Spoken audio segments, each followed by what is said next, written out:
কিছুক্ষণের জন্য ধরা যাক তুমি কালো কালারের শার্ট পরে ঘুরতে পছন্দ করো, কালো কালারের গেঞ্জি পরো সবসময়। তোমার বন্ধু বান্ধব আত্মীয় স্বজন তোমাকে যখন দেখে, বেশিরভাগ সময় দেখে তুমি কালো কালারের পোশাক পরে ঘোরাফেরা করছো। এখন ধরো যে কোনো অনুষ্ঠানে, মানে তোমার ধরো জন্মদিন অথবা বিয়ে, এ ধরনের কোনো অনুষ্ঠানে, যে সকল অনুষ্ঠানে মানুষ সাধারণত গিফট দেয়, সে সকল অনুষ্ঠানে তুমি যখন দাওয়াত দিবা, তারা যখন আসবে, তারা গিফট নিয়ে আসার সময় কিন্তু তারা চিন্তা করবে যে আহ, এই ছেলেটার বা মেয়েটার পছন্দের কালার হচ্ছে ব্ল্যাক, ওয়াই নট আমি হচ্ছে কালো কালারের কিছু কিনে নিয়ে যাই তার জন্য। তারা কিন্তু এটা চিন্তা করবে, কারণ তোমার পছন্দ কালো। ঠিক এই জিনিসটাই কিন্তু আমাদের জীবনের সাথেও ঘটে।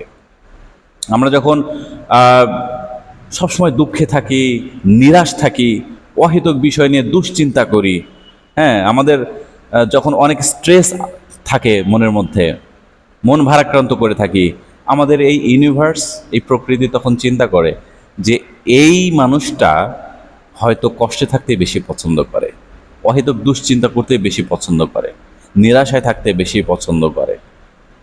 কেননা আমি তাকে এই জিনিসটাই বারবার ফেরত দিই। ইউনিভার্স, প্রকৃতি তখন চিন্তা করে এই দুঃখ কষ্ট তোমাকে বারবার ফেরত দেওয়ার জন্য।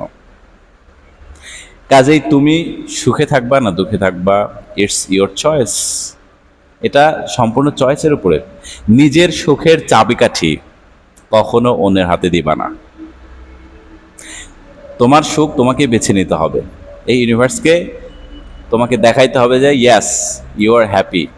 তোমার জীবনের কন্ট্রোল শুধুমাত্র তোমার কাছে, অন্য কেউ কন্ট্রোল করতে পারবে না।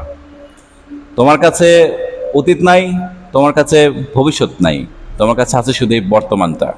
ঠিক আছে? সো এই বর্তমানটা উপভোগ করো, সুখী হও।